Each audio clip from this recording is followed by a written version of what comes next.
Bienvenue sur la MIF, votre émission qui vous décrypte le Made in France. Bienvenue sur MIF Radio. Une émission présentée par Antonin Gisol. Bonjour à tous et bienvenue sur la MIF, l'émission qui décrypte les enjeux du Made in France du lundi au jeudi à 18h. Et c'est votre toute dernière émission de la MIF. J'espère que vous avez passé d'agréables moments en notre compagnie. En tout cas, nous tous autour de la table, on a adoré animer cette émission durant ces 4 dernières semaines. Pour rappel, toutes nos précédentes émissions sont disponibles sur YouTube et SoundCloud. Et puis n'hésitez pas à aller vous abonner sur nos réseaux Instagram, Twitter, Facebook, TikTok, Coqueco by ISCPA et d'aller faire un tour sur notre site. J'espère que vous allez bien et surtout que vous avez pu écouter l'émission d'hier soir. Aujourd'hui, on a le regret de vous annoncer l'absence de notre cher bourguignon Luc qui a vomi toute la nuit. On pense à toi, Luc. Hier, Emma nous présentait Waybrush, une brosse à dents qui promet un brossage en 10 secondes. Robin animait la rubrique de la semaine sur la culture et le statut d'intermittent du spectacle. Luc nous a fait voyager en Bourgogne pour son Made in Région à la découverte des vins prestigieux de la région. Et l'émission est disponible sur YouTube et SoundCloud. Comme d'habitude, votre avis compte. N'hésitez pas à nous dire ce que vous en avez pensé en commentaire. Pour rappel, rendez-vous ce soir, un space Twitter à retrouver sur notre compte Coqueco by ISCPA. Hier, c'était mercredi et l'invité de la semaine, Amélie Gondoury, chargée des relations presse chez Waybrush, nous a accordé une interview à retrouver également sur notre site internet. Dans le dossier du jour, Robin nous présente Cyclic, une entreprise lyonnaise qui réalise des vélos en bambou. Comment ça va, Robin ? Ça va super, et toi Léo, comment tu vas ? Ça va très bien. Lola va nous raconter l'histoire de la comédie française dans la rubrique de la semaine. Bonjour Lola. Bonjour Léo, alors moi je suis un peu triste aujourd'hui parce que c'est le dernier jour. Ouais, mais il faut pas. Évidemment. Enzo, notre nouvelle recrue du jour, va se charger du Made in Région. Comment ça va, Enzo ? Très bien, et toi ? Ça va très bien, alors ça change un petit peu du pôle réseaux sociaux, la radio. Je suis passé par réseaux sociaux, je suis passé par web, maintenant je passe à la radio, j'ai un peu tout fait. Très polyvalent. Et enfin, Emma reviendra avec sa rubrique favorite, la minute décalée. Et oui, petite minute décalée aujourd'hui, j'espère qu'elle va vous faire rire et que, en tout cas, voilà. On n'en doute pas. Aujourd'hui, on continue de recevoir l'invité de la rédac. Aujourd'hui, ils sont 2. Et c'était là lors de la toute première émission. Aujourd'hui, ils sont là pour boucler un petit peu cette émission et le média, les rédacteurs en chef, Kevin et Margot. Comment ça va ? Bonjour, ça va et toi Léo ? Ça va très très bien. Alors, un petit bilan à la fin de ce média ? Bah écoute, bilan positif, surtout vous, je vous adore. Non, en vrai là je vois Oscar, je vois Clément, je vois tout le pôle web, je pense à tout le monde, chacun a fait du bon travail.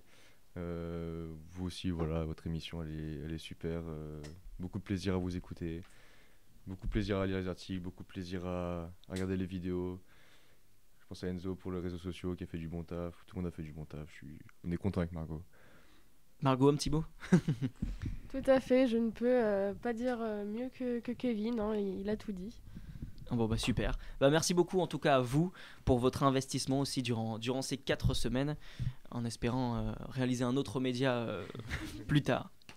Merci. On commence ? De rien. On commence avec notre dossier du jour. Hier, nous avons évoqué la société Waybrush. Et aujourd'hui, chers auditeurs, on se retourne du côté de Cyclic. Cette société lyonnaise a lancé une innovation assez surprenante. Robin, éclaire-nous. Vous l'avez sans doute retrouvé sur le fil Instagram de Coqueco, mais aujourd'hui, on va parler de l'entreprise Cyclic. Si cette dernière fait aujourd'hui figure de référence dans le monde de la mobilité sur mesure, Cyclic considère que leur objectif dépasse la conception et la fabrication de vélos. Elle a la porte vers des déplacements plus doux pour l'environnement. Fabrication française et utilisateur de matières végétales, Cyclic a trouvé sa vocation par la faculté d'offrir à ses clients la capacité de se déplacer autrement, quels que soient les trajets, utilitaires, sportifs ou simplement liés au plaisir de se promener. Une matière première à portée de main avec des propriétés souvent insoupçonnées qui peuvent surpasser bien des innovations complexes. Cette démarche de bio-inspiration a mené à choisir la technicité naturelle de certains végétaux pour l'appliquer au domaine du cyclisme. La structure fibreuse du bambou associée aux propriétés mécaniques du lin absorbe les vibrations pour offrir une adéquation parfaite entre rigidité et confort. Pour l'entreprise cyclique, l'objectif est simple, offrir une notion de plaisir pour le déplacement. Aidé par la capacité d'un bambou bien travaillé à absorber les aspérités de la route, Cyclique partage un certain intérêt pour le confort et un rapport au corps beaucoup plus doux. L'entreprise s'est même progressivement entourée des meilleurs innovateurs et a naturellement grandi au milieu d'esthètes, de cyclistes, de designers, de chefs d'entreprise, d'ingénieurs, d'énonistes et d'épicuriens. Il faut savoir que chaque cadre de l'entreprise réalise à la main les différentes structures du vélo pour des passionnés à la recherche d'exclusivité. Exigence et excellence sont les secteurs principaux de l'énergie proposée par Cyclique. Cette dernière part du principe de ne rien imposer à la clientèle. Bien au contraire, elle préfère laisser place aux envies des consommateurs. Merci beaucoup Robin. D'ailleurs, chers auditeurs, n'hésitez pas à aller voir, il y a une vidéo réalisée par le pôle réseaux sociaux sur Instagram. C'est Mathéo qui vous fait découvrir cette belle On a innovation. testé pour vous, exactement, tout à fait. Merci Robin. On poursuit avec la rubrique de la semaine sur la culture. Notre journaliste Lola Engelmann s'attaque à une institution de la France, la Comédie Française, appelée également la Ruche. Lola, tu vas nous expliquer pourquoi. Et oui Léo, la Comédie Française est une véritable institution culturelle dans notre pays. Elle a révélé de nombreux talents devenus pour certains des acteurs de cinéma aujourd'hui. C'est le cas de Pierre Ninet, de Philippe Torreton, je ne sais pas si je l'ai bien prononcé d'ailleurs, ou encore Francis Huster. Donc il s'agit du seul théâtre national en France disposant d'une troupe permanente de comédiens. La Comédie Française, c'est l'effervescence en continu. Chaque semaine, 5 œuvres différentes sont jouées en alternance dans la salle Richelieu, principal lieu de représentation, et 2 autres salles parisiennes appartiennent à cette grande maison française, le théâtre du Vieux Colombier et le Studio Théâtre. Ainsi, jusqu'à 8 pièces peuvent être jouées simultanément. Un nombre de représentations impressionnant grâce à sa 60aine de comédiens, mais aussi ses maquilleuses, habilleuses et accessoiristes. Dès à présent, remontons dans le temps, chers auditeurs, auditrices, je vais vous raconter son histoire. À l'origine, le terme comédie française désigne plus la troupe de comédiens plutôt que le lieu dans lequel elle joue. La Comédie Française a été fondée en 1680 par ordonnance royale de Louis XIV. Son but était de fusionner les 2 seules troupes parisiennes de l'époque, dont l'une d'elles était celle de Molière. La troupe du roi adopte l'emblème de la ruche, les comédiens sont les abeilles et la Comédie Française représente leur maison. À l'heure actuelle, la ruche reste encore l'emblème de cette institution française. Par la suite, ils adoptent également une devise en latin, simul et singulis, qui signifie être ensemble et être soi-même. Molière est considéré comme le patron de la Comédie Française, bien qu'elle fût créée 7 ans après sa mort. Elle est d'ailleurs surnommée la Maison de Molière. Et elle perpétue son œuvre et son héritage depuis plus de 3 siècles maintenant. Cette année, la troupe célèbre les 400 ans de la naissance de Molière et pour cette occasion, la Comédie Française va jouer exclusivement des pièces du dramaturge français jusqu'en juillet. Le répertoire de la Comédie Française recense à ce jour près de 3500 pièces, du Molière, Racine ou encore Corneille. Depuis sa création, elle compte plus de 530 comédiens. Ce lieu mythique français est le lieu d'une imagination, d'une création et d'un savoir-faire unique qui ne s'arrête jamais et qui persiste dans le temps. Merci Lola pour nous avoir éclairé. On a vu que tu n'avais pas fait de latin au collège. J'avoue, je séchais les cours de latin. Merci beaucoup.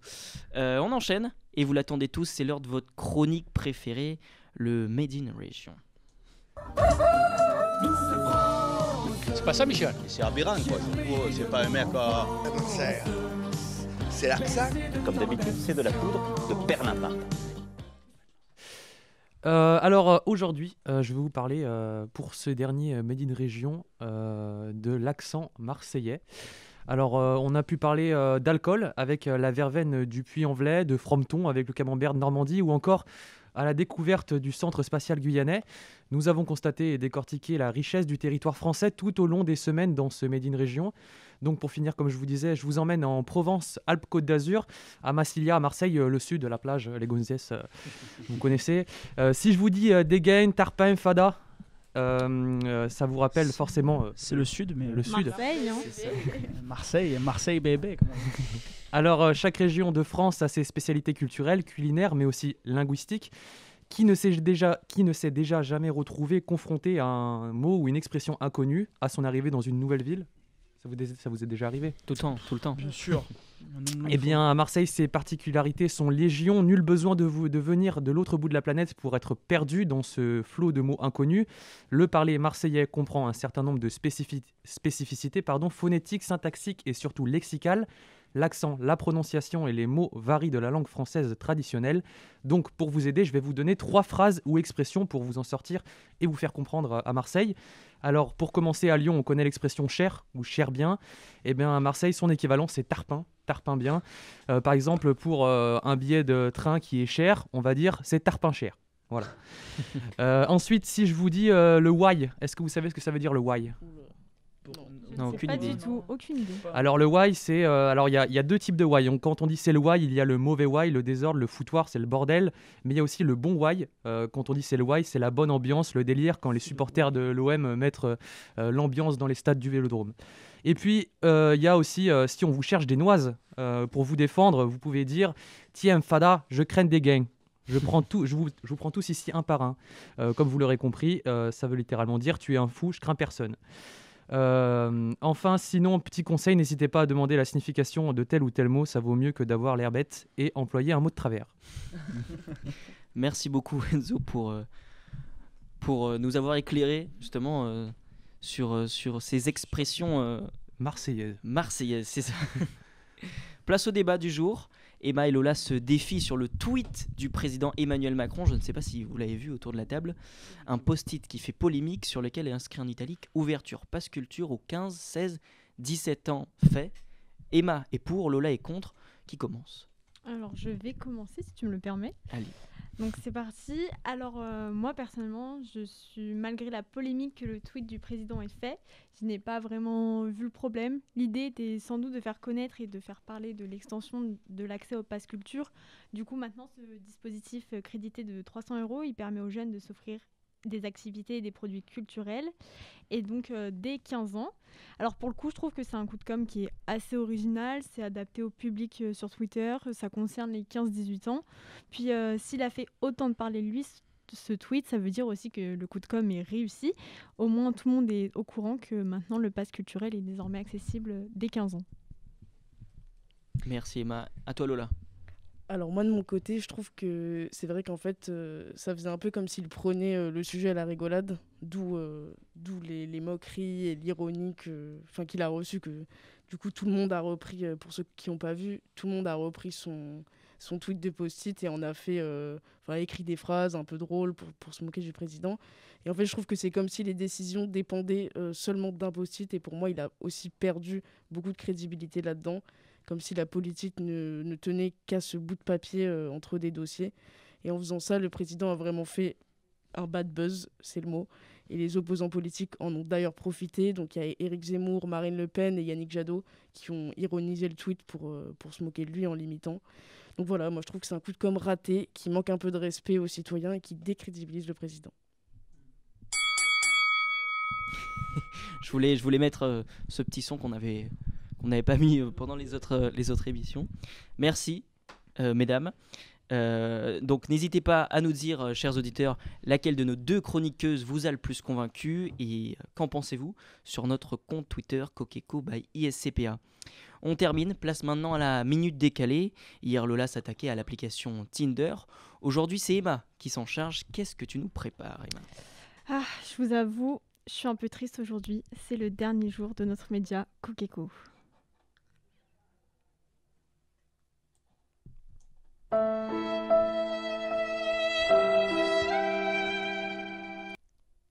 Ne pleurez pas, chers auditeurs, auditrices. C'est la fin d'une aventure unique, incroyable, fatigante et pleine d'embrouilles. Parce que oui, ce n'a pas toujours été tout beau, tout rose. Entre les coups de gueule de Marianne, notre businesswoman préférée, dès 9h du matin, le mec qui règle ses comptes en changeant discrètement les codes d'accès de Twitter, les guignols qui font des TikTok et les anti-terrains du desk, on n'était vraiment pas sortis de l'auberge. Bon, nous aussi on n'a pas été irréprochables. Commençons par Robin. Le gars va au ski tous les week-ends et résultat des courses, il nous rend son sujet 10 minutes avant l'enregistrement. La galère, quoi. Et Léo, c'est le relou de la bande. Jamais satisfait de ce que l'on fait. C'est le monsieur critique. Avant de critiquer Léo, il ferait mieux de regarder l'heure qu'il est et de rester après 16 heures. Non mais Luc, lui c'est le meilleur. Il nous lâche le dernier jour. il vous lâche aussi, cher auditeur. Soi-disant pour cause d'intoxication alimentaire. Allez, va trouver une autre excuse, s'il te plaît. Et puis Lola, notre présentatrice à mi-temps. Une fois c'est le Covid, une fois c'est la panne de réveil à cause du froid dans sa chambre. Et ouais, je vous jure qu'elle a sorti cette excuse. Heureusement que notre sauveur, notre homme à tout faire, l'incroyable Antonin, est venu en remplacement. Bon, attends, toi aussi Emma, si je peux ajouter, la meuf elle veut faire de la radio alors qu'elle est hyper timide. En plus elle parle comme ça dans le micro, on l'entend pas. À la présentation, je suis obligée de mettre son micro sur 120 décibels. Bon, j'avoue, j'ai peut-être été un peu dure, c'était une super expérience, nous avons bien rigolé, même si c'est vrai que créer un média à 32 c'est parfois compliqué. En tout cas, la team radio a été ravie de vous servir ce mois-ci. Bravo Emma, j'ai failli te censurer. Hein. J'ai un petit pincement au cœur là du coup. C'est déjà la fin. Ouais, merci Emma pour cette minute décalée qui fera sûrement polémique au sein de la rédac. Alors les amis, qu'est-ce que vous avez pensé de cette minute décalée d'Emma ? Que des vérités. Hein. Ah oui. Je dirais que c'est sincère et que c'est plutôt bien rédigé et plutôt bien expliqué. C'est vrai que moi, à titre personnel, j'ai un petit peu abusé sur les week-ends au ski. Mais j'ai été très surpris de ce que tu nous as dit, mais dans le bon sens du terme, hein, attention. Moi, j'ai rien pris, donc j'ai trouvé ça excellent. T'as été épargné. Un petit mot pour les auditeurs, peut-être, pour cette dernière. Alors, on espère que ça vous a plu, que notre émission a plu à tout le monde. Et aujourd'hui, on est un peu triste de vous quitter. On espère que vous êtes aussi triste parce que vous entendrez plus la MIF à 18h du lundi au jeudi, malheureusement. On espère aussi que les auditeurs ont appris beaucoup de choses, parce que c'est vrai que le sujet Made in France, dit comme ça reste un peu vague et c'est un petit peu complexe à traiter, mais on a essayé de faire de notre mieux dans tous les pôles, que ce soit le pôle réseaux sociaux, le pôle web, le pôle radio, pour essayer de vous décrypter, un petit peu tout ça. Mais ça a été un vrai plaisir en tout cas pour nous autour de la table, même pour toi Léo en tant que présentateur qui a fait ta première cette semaine, et même pour moi en tant que journaliste, j'ai beaucoup de plaisir à vous annoncer tout ça et à vous partager toute l'expérience possible. Un grand merci à Marianne Muller qui nous a encadrés durant tout ce projet, et à l'ISCPA, sans qui on n'aurait pas créé ce média, pardon. Donc voilà, en attendant, pour plus de contenu, on vous laisse retrouver tous les contenus de nos chers collègues des pôles médias sociaux sur TikTok, Facebook, Instagram, Twitter. N'oubliez pas le Space Twitter ce soir justement. Merci encore à tous de nous avoir suivis tout au long de cette aventure. On vous souhaite à tous une excellente soirée, un bon week-end, et la MIF vous dit à bientôt. Bye bye, ciao ciao. Bienvenue sur la MIF, votre émission qui vous décrypte le Made in France. Bienvenue sur MIF Radio.